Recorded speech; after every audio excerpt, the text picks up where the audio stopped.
मेरा अंदाजा एकदम ठीक था। अब सिर्फ डीएनए रिपोर्ट का इंतजार करते हैं। हाँ समझ गया बॉस। हाँ।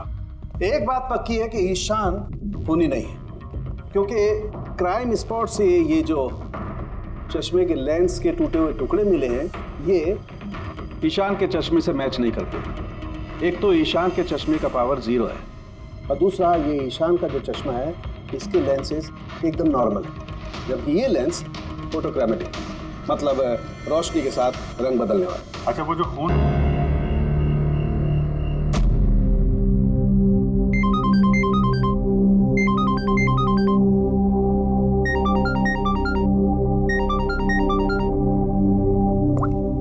हेलो सारिका, सारिका तुम प्लीज अपने कमरे से निकलो और कहीं पे छुप जाओ प्लीज। छुप जाए? पर क्यों भाभी, सब ठीक है? हेलो सारिका मेरी बात मानो, टाइम वेस्ट मत करो, अपने कमरे से बाहर निकलो। मैंने यहाँ पार्टी में सुना है कि तुम्हारी जान को खतरा है, तुम्हें वहाँ मारने के लिए कोई आने वाला है। सारिका प्लीज वहाँ से निकलो। क्या बोल रहे हैं भाभी आप? हेलो वो इंसान जो भी है वो तुम्हारे लेफ्ट साइड से आएगा। मैं भी पुलिस को लेके वहाँ पर आ रही हूँ। प्लीज प्लीज टाइम वेस्ट मत करो, तुम निकलो वहाँ से। हाँ जी, पर भाभी हेलो।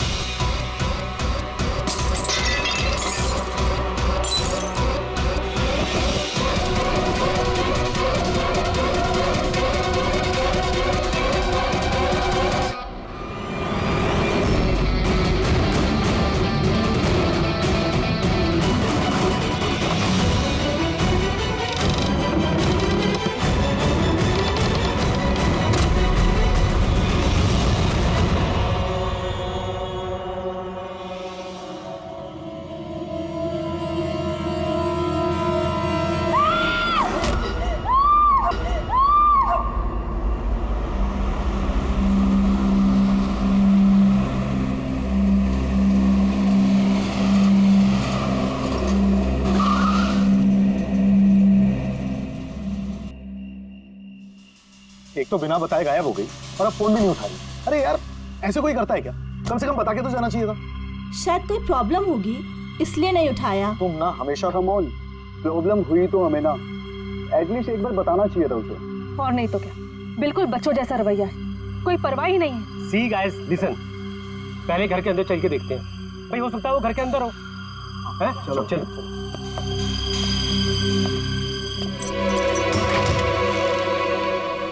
हाँ, इतना अंधेरा क्यों? मैं लाइट चालू करता हूँ।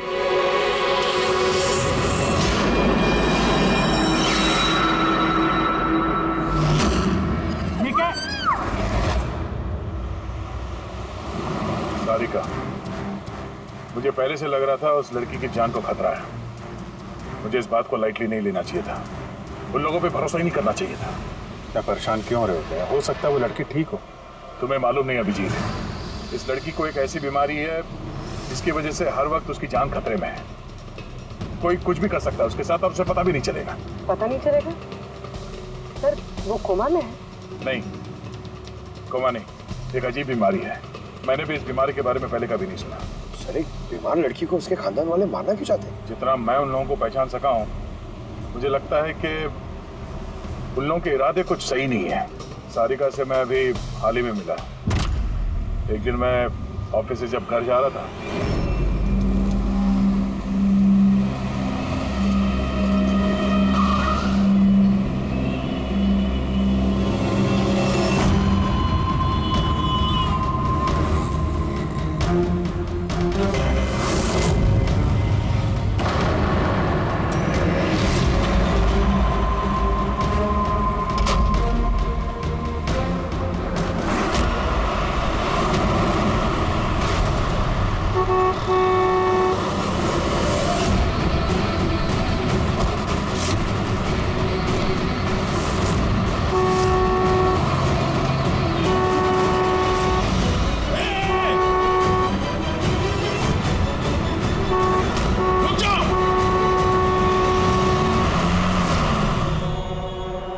क्या कर रही थी तुम? हाँ? इतना बड़ा ट्रक सामने से निकल गया, तुम्हें दिखाई नहीं दिया? वो हॉर्न बजा रहा था, सुना नहीं? हाँ? आत्महत्या करने की कोशिश कर रही थी क्या? लगता है देख सुन नहीं सकती। फिर ये सड़क पे अकेली क्या कर रही है? कौन कौन है यहाँ पे? आकाश भाई, आप कौन है? तो आप देख सकती हैं? तो आपको मैं और वो ट्रक दिखाई नहीं दिया? कुचल के निकल गया होता वो आपको, अगर मैं आपको नहीं बचाता तो। सॉरी, मुझे सच में दिखाई नहीं दिया। सारिका, सारिका तुम ठीक हो ना? सारिका तुम अकेली कहाँ चली गई थी? तुम्हें कुछ हो जाता तो? मैंने पहले ही कहा था हम प्रॉपर्टी देखने जा रहे हैं, इसे साथ लेके जाने की जरूरत ही नहीं थी, पर मेरी बात कोई मानता ही कहाँ है। सचनी प्लीज बस करो तुम। ये ठीक कह रही है, मैंने खुद देखा। इनके लेफ्ट साइड से इतना बड़ा ट्रक आया, इनको दिखाई नहीं दिया। उसने हॉर्न बजाया, सुना नहीं, कुचल के निकल गया होता ट्रक अगर मैं नहीं होता तो। थैंक यू भाई साहब, थैंक यू वेरी मच। भाई साहब इसे ना सच में ट्रक का आना ना तो दिखाई दिया होगा और ना ही सुनाई दिया होगा। क्या मतलब?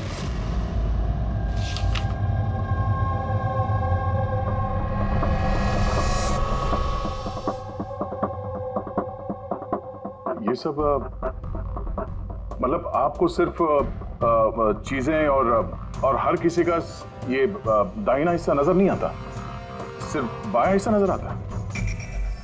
जी सर। तो इस वक्त मैं आपके सामने खड़ा हूं तो सिर्फ आधा ही नजर आ रहा हूं? मेरा ये दाहिना हिस्सा आपको दिखाई नहीं दे रहा? नहीं सर, नहीं देख सकती। कोई मेरे कितने भी नज़दीक खड़ा हो, अगर वो मेरी बाईं तरफ खड़ा है तो ना वो मुझे सुनाई देता है ना दिखाई देता है सर। मुझे एक दिमागी बीमारी है, हेमीस्पेशियल नेग्लेक्ट। इस बीमारी की वजह से सर मेरा दिमाग लेफ़्ट साइड रजिस्टर नहीं कर पाता सर, सिर्फ राइट साइड समझ में आता है सर उसको। इसीलिए आप ये सब पेंटिंग्स, ये सब लोग सिर्फ राइट साइड देख सकती हूँ सर मैं। तो इस बीमारी का कोई इलाज तो होगा? और आप लोगों ने इन्हें बाहर सड़क पे जाने कैसे दिया? आप लोगों को तो पता था ना इनके साथ क्या हो रहा है, फिर भी कुछ हो जाता तो इनको। सर आप ही बताइए ना, इसे अपना माइंड भी तो यूज करना चाहिए था ना सर। इसे क्या जरूरत थी सड़क पे अकेला जाने की सर? और ये कोई बच्ची थोड़ी ना है जो 24 घंटे इस पर हम नजर रखें। इनफैक्ट हम इसके लिए एक बेबी सिटर अपॉइंट कर लेते जो 24 घंटे इस पर नजर रखेगी। अब ये सब कहने से क्या होगा? हाँ, गलती हमारी है और ये सब तुम लोग मानो या ना मानो पर मैं मानता हूं। Sir I am so sorry sir. Sir ये गलती दोबारा नहीं होगी सर। सारिका मेरी छोटी बहन है, इसका ख्याल रखना मेरी जिम्मेदारी है सर। करेक्ट, आगे से ऐसा बिल्कुल नहीं होगा। और वैसे भी तुम्हारी दवाई का वक्त हो गया है ना, चलो दवाई खाते हैं। सर ये तो बहुत ही खतरनाक बीमारी है। अगर उसके लेफ्ट साइड पे किसी ने उस पर सीधा सीधा हमला भी किया तो भी उसका पता नहीं चलेगा। एग्जैक्टली, इसी बात का मुझे डर है। एक तो ये बीमारी, ऊपर से करोड़ों की जायदाद की अकेली वारिस है वो। सारिका के माँ बाप एक एक्सीडेंट में मारे गए, सारिका बच गई, लेकिन उसे हेमीस्पेशियल नेग्लेक्ट बीमारी हो गई। उसके आसपास उसकी देखरेख करने वाले तो बहुत सारे लोग हैं, पर उनमें से पता नहीं कितने हैं जो ईमानदारी से उसकी भलाई चाहते हैं। क्यों ऐसा क्यों लग रहा तुम्हें? अभिजीत, उसके वसीयत के मुताबिक सारिका के बाद पूरी जायदाद इन्हीं रिश्तेदारों को मिलने वाली है, और मुझे पहले से ये लोग ठीक नहीं लग रहे हैं। अभी कुछ दिन पहले मैं उसके बर्थडे पार्टी पे गया था। चलो भाई सारिका, केक काटो। भाई 2 मिनट और वेट करते हैं ना, दया सर आते ही होंगे। मैंने उनको भी बुलाया। कम से कम हमें भी बता दिया होता। अरे किसने क्या नहीं बताया भाई। आई एम सो सॉरी, आने में जरा देर हो गई। वैसे many happy returns of the day, happy birthday. I will take it, लो लो। आपसे मैं पहले नहीं मिला। मैं बताती हूँ, ये कृति है। सारिका जैसे पेशेंट्स को संभालने के लिए इन्होंने ट्रेनिंग ली है, और मैंने इन्हें 24 घंटे सारिका के साथ रहने के लिए अपॉइंट किया है। उम्मीद है अब आपको सारिका की फिक्र नहीं होगी। बिल्कुल, और हमें भी उम्मीद है कि कृति के रहते सारिका सेफ रहेगी। एब्सोल्युटली। मेरी गलती है, सिर्फ मेरी गलती है। मुझे उसे उन लोगों के भरोसे छोड़ना नहीं चाहिए था। मार दिया होगा उन लोगों ने उसे। घर आ गया।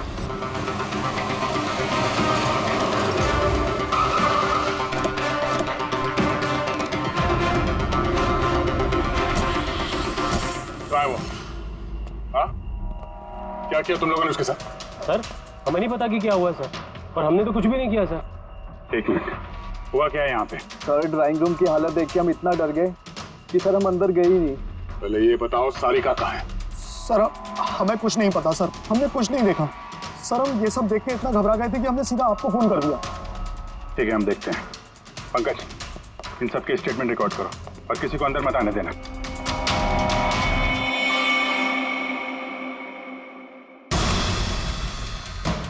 सारिका, सारिका, सारिका! यहाँ तो बहुत हंगामा हुआ है। इतना सारा खून तो एक आदमी का तो नहीं हो सकता।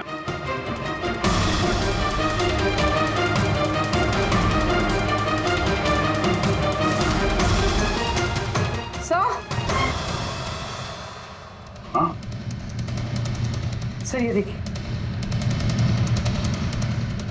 कोई लूट के इरादे से घुसा था, लेकिन पैसे लेके जा नहीं पाया। जिसने भी रोकने की कोशिश की उस पर हमला कर दिया। सर लाश! सारिका?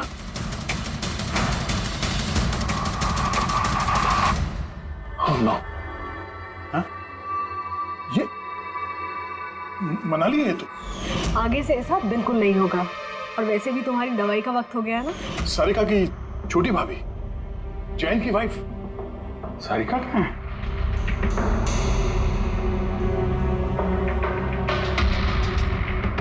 Oh no! दया! हाँ?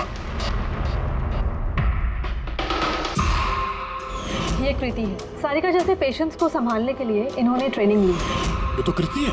कृति? हाँ? कृति, सर पल्स चल रही, जिंदा है। ये सारिका के कमरे के बाहर? सारिका! सारिका? रेडी? जल्दी से एम्बुलेंस का इंतजाम करो, इसको हॉस्पिटल भेजना होगा। सारिका! सारिका?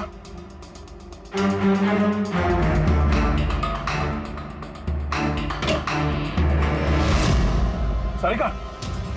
सारिका? अभिजीत!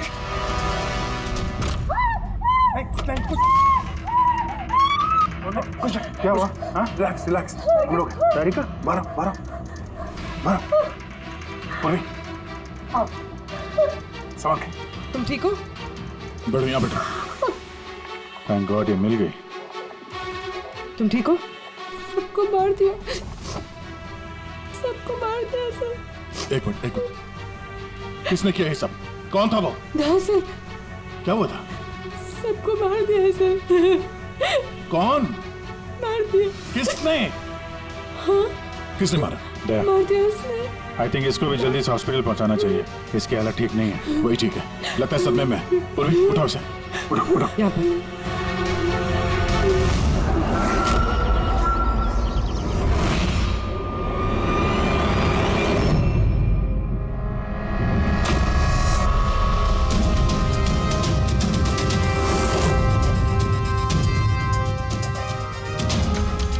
सर आप मुझे घर के अंदर क्यों नहीं जाने दे रहे सर?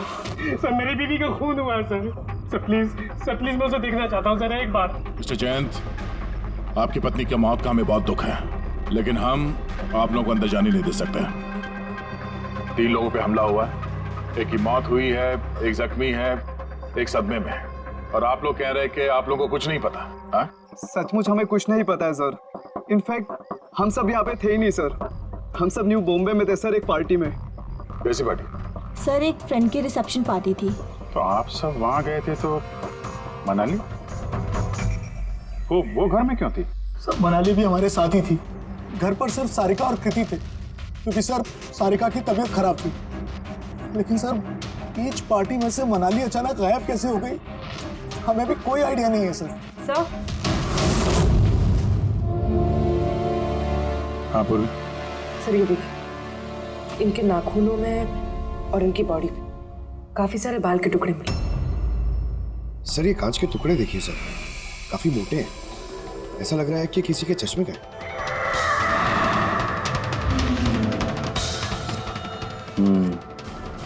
चश्मे का ही लग रहा है।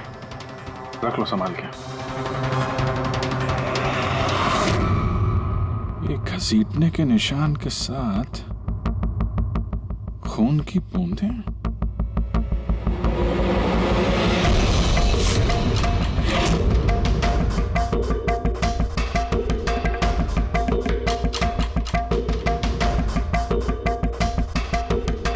यहाँ पे इतना सारा खून, मतलब यहाँ आके खड़ा हुआ और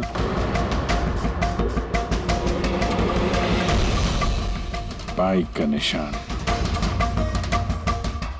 कोई जख्मी हालत में यहाँ पे आया और बाइक पे सवार होके यहाँ से निकल गया। एक बात बताइए, आप में से बाइक किसके पास है? बाइक? सर बाइक तो किसी के पास नहीं है। हम सबके पास खुद की पर्सनल कार्स है सर। इस घर में टोटल 5 कार्स हैं। पर अभिजीत ये क्यों पूछ रहा? क्योंकि कोई बहुत ही जख्मी हालत में बाइक पे सवार होकर यहाँ से गया है और मुझे पूरा यकीन है कि खूनी वही है। आई थिंक इसका जवाब सारिका दे पाएगी, एक बार वो होश में तो आ जाए। बाय द वे, आप में से किसी को कहीं कोई चोट वोट तो नहीं लगी है? चोट हमें? सर आपके कहने का मतलब क्या है? हमें की चोट लगेगी? आप हम पर शक कर रहे हैं? जब तक ये केस सॉल्व नहीं हो जाता हम सब पे शक करते हैं, और अगर आप लोग हमारे साथ कोऑपरेट नहीं करेंगे तो हमारा शक और बढ़ जाएगा। हाँ? इसलिए प्लीज कोऑपरेट।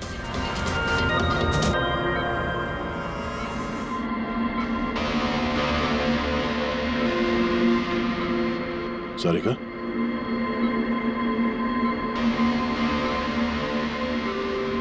सारिका आप ठीक हो? अभिजीत, सारिका दया सर, तुम ठीक हो? सब मनाली भाभी और कृति सर। कृति ठीक है, पर मनाली, उसकी मौत हो गई। संभाल के कृति।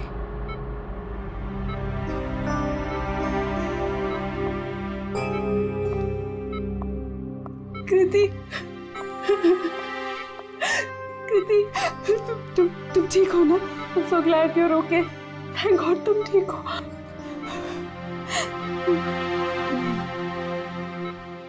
सारिका, कल एग्जैक्टली क्या हुआ था आप बता सकती हैं?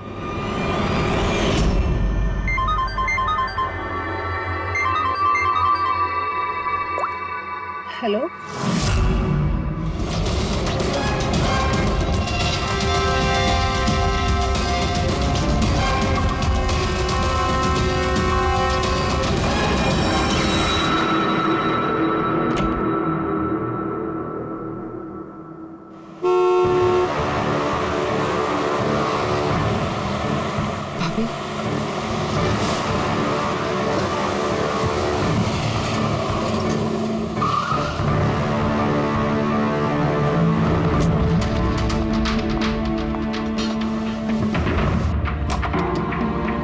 सारिका?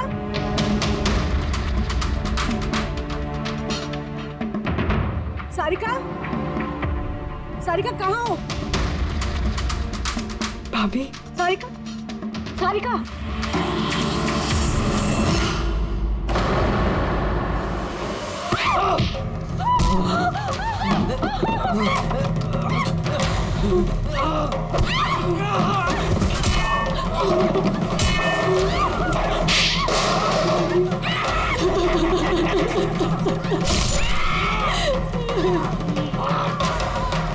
भाभी, कृति,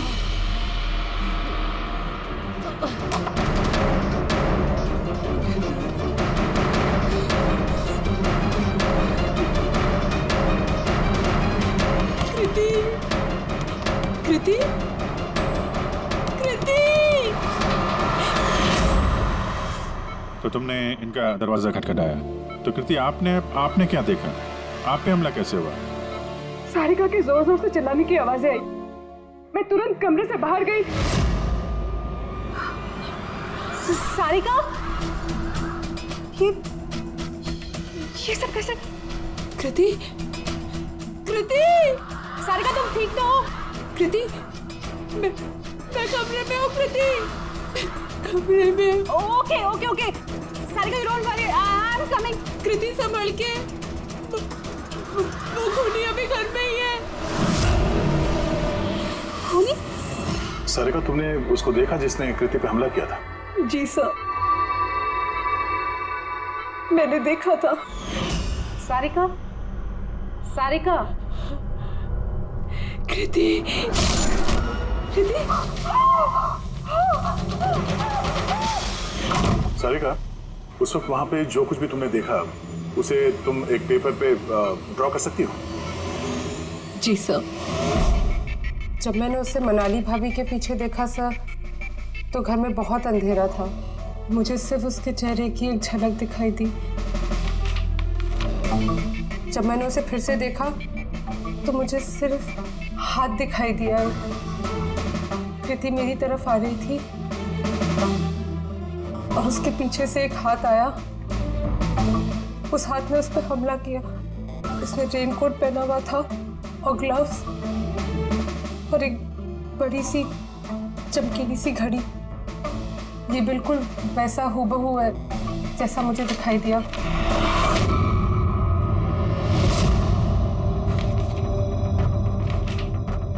आई होप इन अधूरी तस्वीरों से आप लोगों की कुछ मदद हो सके। फिक्र मत करो, ये अधूरी तस्वीर हम पूरी करेंगे।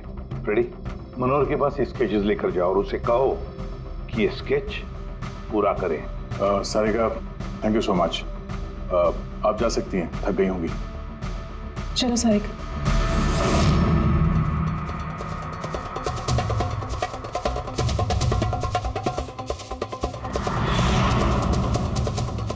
इस आदमी को पहले तो कभी नहीं देखा सर। हो सकता है सिर्फ इसी काम के लिए हायर किया गया। और ऐन वक्त आके मनाली ने इसका खेल बिगाड़ दिया।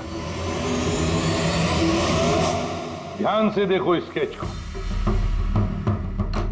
ये उस आदमी का स्केच है जिसने मनाली का खून किया।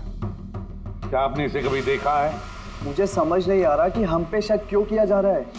एग्जैक्टली, हम सब सारिका के अपने हैं और अगर आज हम अपना बिजनेस वगैरह छोड़कर यहाँ आए हैं तो सिर्फ सारिका के लिए।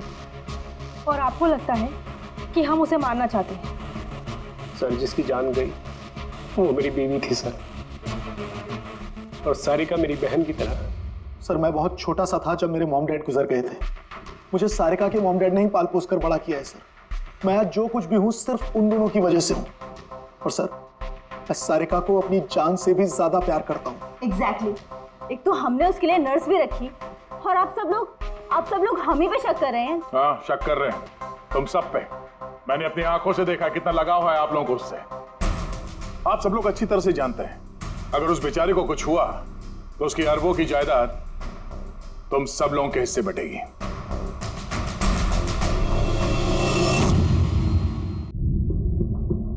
सारिका को छोड़कर आप लोग किसी पार्टी में चले जाते हैं। वहां पर मनाली किसी की बातें सुनती है कि कोई कातिल सारिका को मारने जा रहा है। वो किसी को भी कुछ नहीं बताती, अब खुद सारिका को आगाह करती है और वहां चले जाती है जहां पर कातिल मनाली को मार डालता है। और अगर उसने पार्टी में ये बात सुनी तो आप में से भी कोई हो सकता है ना? नहीं? ठीक है, जा सकते हो तुम लोग, लेकिन एक बात अच्छी तरह से याद रखना, हमारी कड़ी नजर है तुम लोगों पर। अभिजीत, दया, इस सारिका ने बताया कि मनाली ने उसे फोन किया था कि वो पुलिस लेकर उसके घर पहुंच रही है। एग्जैक्टली सर, पर उसने ना हमें कांटेक्ट किया ना ही पुलिस को बुलाया। हो सकता है कोई उसका पीछा कर रहा हो, इसलिए वो डरी हुई हो। एक काम करते हैं पंकज पूर्वी, उस पार्टी में जितने भी लोग आए थे उन सबके नाम और सेल नंबर्स निकाल लो और पता लगा उस रात मनाली के घर के आसपास उनमें से किसका फोन एक्टिव था। सर, हाँ सर उस रात वहाँ 250 लोग थे, लेकिन सर एक नंबर है ईशान, उस रात वो पार्टी में था और वहां से सारिका के घर की तरफ निकला जब मनाली पार्टी छोड़ के गई थी। फोन वहीं बंद हो गया सारिका के घर पे। सर एक और काफी अजीब बात है, मनाली का फोन उस रात सारिका विला गया ही नहीं, बल्कि वहां से सीधा बांद्रा गया, कोहात ग्राउंड्स, और उसके बाद से स्विच ऑफ है। मनाली का सेलफोन तो उसके पास ही था क्राइम सीन पे।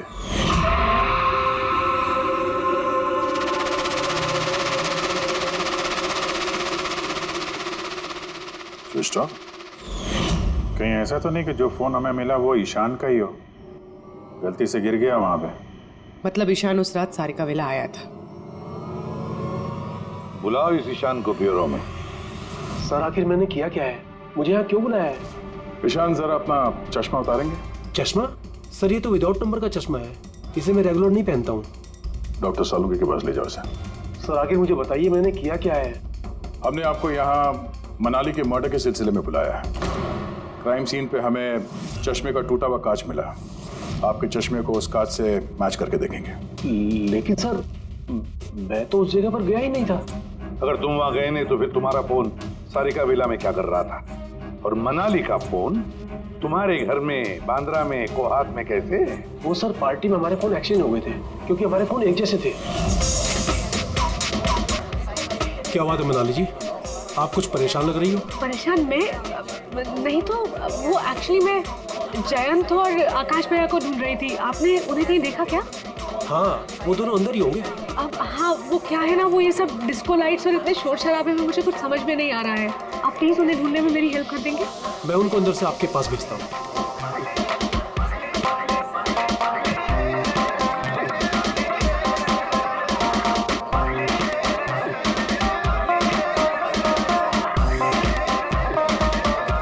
मनाली, ईशान तुम तो कह रहे थे मनाली यहाँ ढूंढ रही है हमें, कहाँ है मनाली? अरे अभी तो यहीं थी मनाली, पता नहीं कहाँ चली गई। हाँ सर मेरा फोन स्विच ऑफ था इसलिए मैं मनाली को बता नहीं पाया। इसलिए मनाली पुलिस को फोन नहीं कर सकी। सर मेरा यकीन कीजिए मैंने खून नहीं किया है। खूनी नहीं खूनी के साथी तो हो सकते हो जो उस वक्त वहां पार्टी में मौजूद था।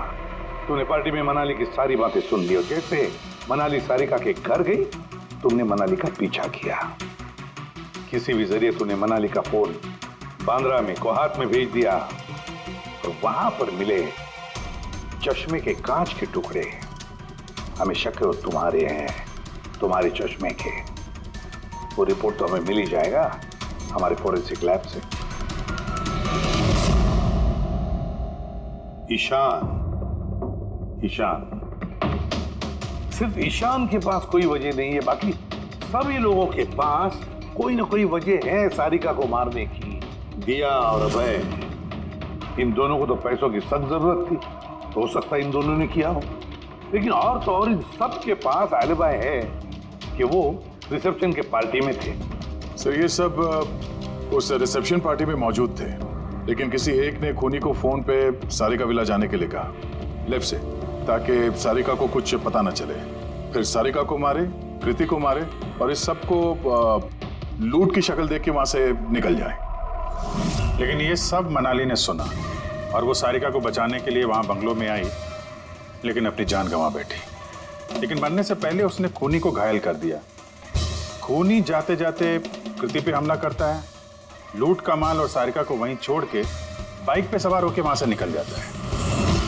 एक बार, सिर्फ एक बार इस खूनी के बारे में कुछ भी पता चल जाए ना, कुछ भी, तो समझ लो ये मास्टरमाइंड हमारे हाथ में है। सर खूनी के बाइक के टायर के निशान, आसपास पड़े हुए खून के धब्बे सब चेक किए सर, लेकिन कुछ पता नहीं चला। सर लगता है कि खूनी का कोई पास रिकॉर्ड नहीं है सर। तो इसका मतलब है ये खूनी कोई बेशर्म मुजरिम नहीं है। सर मनाली के नाखूनों से और कपड़ों से जो बाल मिले हैं, सालुंके सर उनका टेस्ट कर रहे हैं, शायद कुछ पता चल जाए।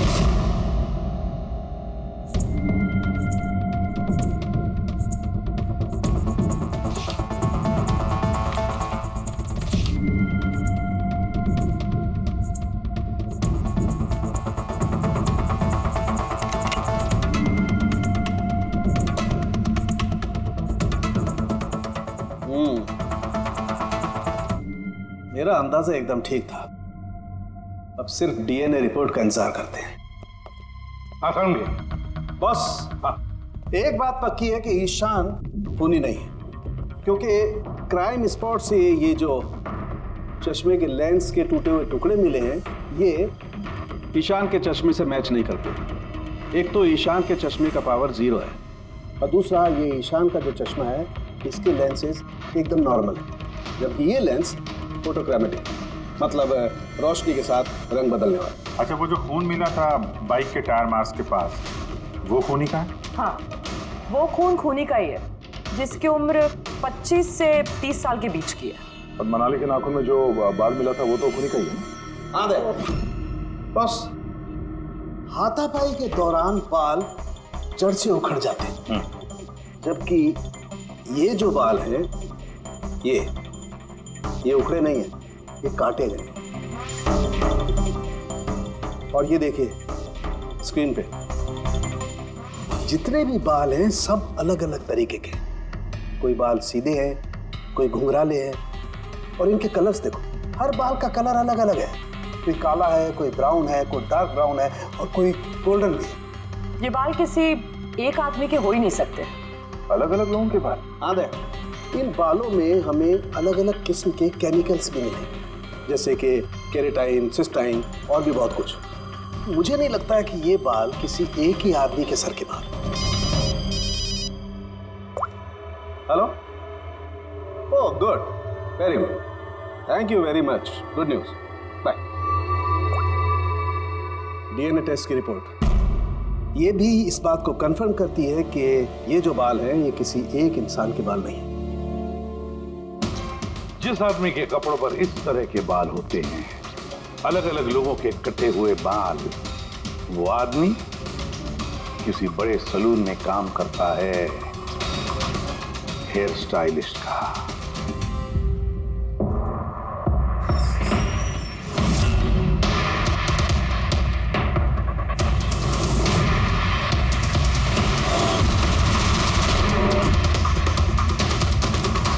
सर ये तो विमल है, हमारे स्पा का स्टार हेयर स्टाइलिश। सर यहाँ पे जो भी आता है ना, वो इसी से हेयर स्टाइल बनवाना चाहता है। मगर सर ये कुछ दिनों से ना पैसों की वजह से काफी परेशान था। इसे जुआ खेलने की बहुत ही बुरी लत थी। मगर सर ये खून कर सकता है, ये तो मैंने कभी सोचा भी नहीं था। फिर इस वक्त कहाँ होगा ये? सर इस वक्त कहाँ मिलेगा ये मुझे नहीं पता, मगर ये 2-3 दिन से आ भी नहीं रहा है यहाँ, और ना ही ये हमारा फ़ोन उठा रहा है। सर आप इसका फ़ोन नंबर और एड्रेस दीजिए ना। जी सर, मैं लेके आती हूँ।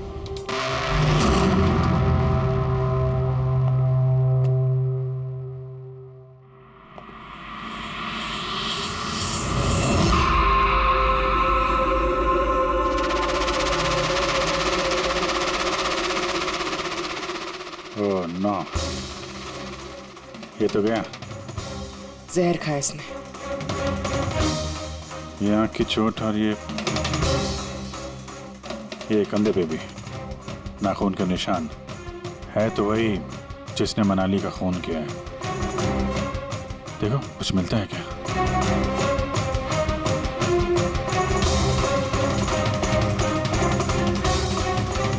सर मैंने विमल की बाइक चेक कर ली सर, उसके हैंडल पर सूखा हुआ खून और कीचड़ लगा हुआ है। आई एम श्योर सर ये सारिका विला के बैकयार्ड से ही आया होगा।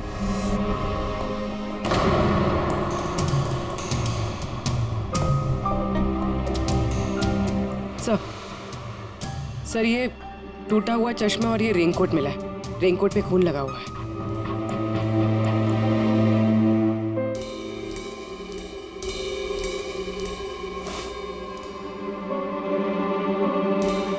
ये देखा, बाएं हाथ में घड़ी। हाँ तो सर अगर विमल बाएं हाथ में घड़ी पहनता था तो सारिका ने दाएं हाथ में घड़ी कैसे देखी?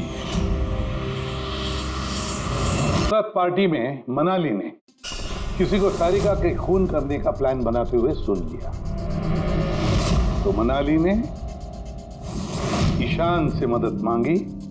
उससे कहा कि जयंत और आकाश को वहां भेज दे। इसका मतलब है आकाश और जयंत दोनों निर्दोष है। अब बचे ये तीन, रजनी, अभय और दिया। वो मास्टरमाइंड खून का इन तीनों में से कोई एक है। लेकिन सर उस कॉल पर दूसरी तरफ कौन था? सर विमल हो सकता है। नहीं सर, मैंने विमल के फोन रिकॉर्ड चेक किए। उस रात इनमें से किसी ने भी विमल को फोन नहीं किया।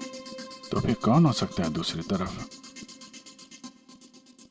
लैंडलाइन? सारिका के घर का लैंडलाइन सर? हाँ, हो सकता है। बेटी पंकज, जरा पता करो 11 बजे के आसपास सारिका के लैंडलाइन में किसी ने फोन किया था क्या? और सर सारिका के मुताबिक खूनी ने राइट हैंड पे घड़ी पहनी थी, जबकि विमल के बाएं हाथ पे घड़ी थी। और उसने बोला था कि खूनी ने जो रेनकोट पहना था वो ब्लू कलर का था, जबकि जो रेनकोट हमें विमल के घर से मिला वो काला था। हो सकता है सारिका से कोई गलती हो गई हो, ठीक से देखा ना हो उसने। सर उस रात 11 बजे सारिका विला में किसी का फोन आया था। किसने फोन किया था? क्या ये सच है कि इस सब के पीछे मेरे किसी अपने का हाथ है? जरा इंतजार कीजिए, सब पता चल जाएगा। सर आप लोग फिर से तलाशी क्यों ले रहे हैं? एक बार तलाशी ले चुके हैं ना आप लोग। उस वक्त सुराग इकट्ठे किए थे और आज केस क्लोज करना है। थोड़ा धीरज रखिए, अभी सारा मामला साफ हो जाएगा। मिल गया। पर ये तो वही रेनकोट है जो उस दिन खूनी ने पहना था। ये यहाँ कैसे है? बताता हूँ। तुमने कहा था कि मनाली भाग के तुम्हें यहाँ बचाने के लिए आई थी, क्योंकि उसने वहां पे किसी को तुम्हारी खून की साजिश रचते हुए सुन लिया था। लेकिन वो खूनी नहीं था। वो इंसान था जिसने ये पूरा प्लान बनाया था, और जिससे उसने फोन पे बात की, खूनी वो भी नहीं था, कोई और था जो उस वक्त तुम्हारे साथ यहाँ इस घर में मौजूद था। घर पे? उस वक्त मेरे साथ? प्रीति, करेक्ट। ये सब प्लान था। खूनी कांच तोड़ के घर के अंदर घुसता है, मगर गड़बड़ तब हुई जब उसने मनाली को मारा, सारिका समझ के। मनाली की तो मौत हो गई, पर मरने से पहले उसने खूनी को इतना घायल कर दिया कि खूनी यहाँ पर सारिका को मारने के लिए रुका ही नहीं, भाग गया। सर एक मिनट, अगर खूनी भाग गया तो फिर कृति पर हमला किसने किया? क्योंकि सारिका ने अपनी आंखों से कृति पर हमला होते हुए देखा था। हाँ मैंने देखा था, वो हाथ आया और उसने कृति पे हमला किया। हमला तो हुआ है, मगर किया किसने?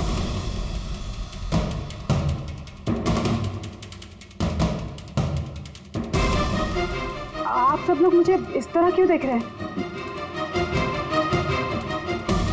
इसका जवाब तो तुम ही दे सकते हो कृति।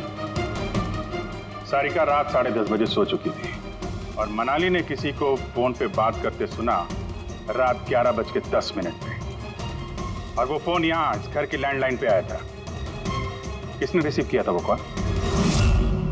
अगर हम ये मान भी ले कि विमल ने तुम पे हमला किया, तो फिर उसने तुम्हें जिंदा क्यों छोड़ा? उसने मनाली को इतनी बुरी तरह से मारा और तुम्हें बस ये एक चोट? क्यों?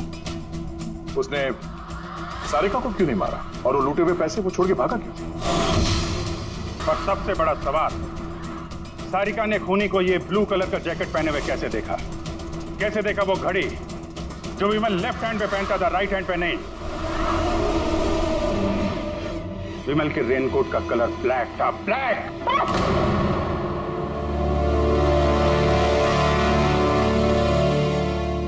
सही पहचाना आप लोगों ने। वो हमला मैंने खुद किया था।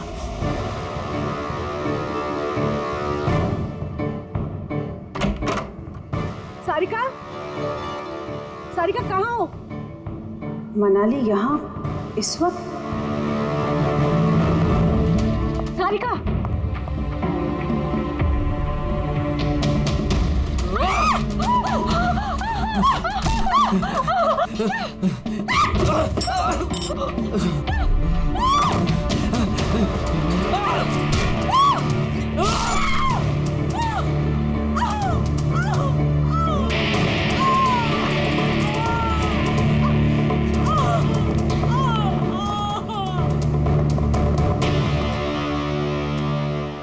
कृति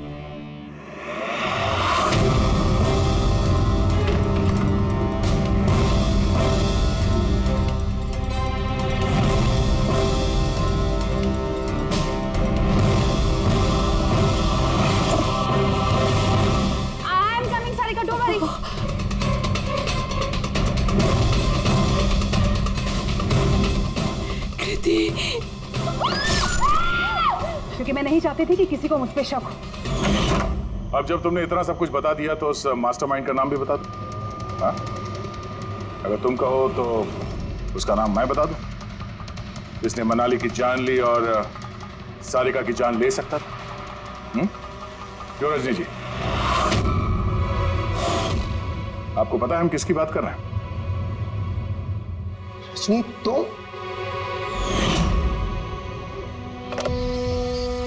हेलो, किलर शार्प 11:30 बजे पहुंच जाएगा। सारिका का काम तमाम किसी भी कीमत पर हो जाना चाहिए। वो मेरा बाकी का पैसा? तुम्हें तुम्हारे पैसे मिल जाएंगे। ओके।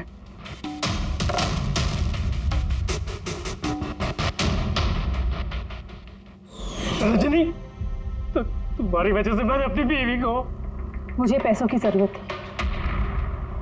सारिका की बेबी सिटिंग करते करते मैं थक चुकी थी, और ये सब तुम्हारी वजह से था आकाश। तुम्हारी वजह से हम सब सारिका की आया बने हुए थे। मुझे अपनी जिंदगी जीनी थी पहले की तरह, इसलिए मैंने प्लान किया और कृति को वहां से घर ले गई। पार्टी में जाना भी पहले से ही तय था ताकि मुझे वक्त मिल सके प्लान करने का। सब कुछ अच्छा चल रहा था, बस विमल के मामले में थोड़ी सी गलती हो गई, वरना इतना सब कुछ होने के बाद भी तुम लोगों को जरा भी पछतावा नहीं, बल्कि अपने शातिर दिमाग पे घमंड है। बहुत टाइम मिलेगा तुम्हें अपने प्लान में गलतियां ढूंढने का, क्योंकि अब बची हुई जिंदगी तुम लोगों को जेल के सलाखों के पीछे ही काटनी होगी।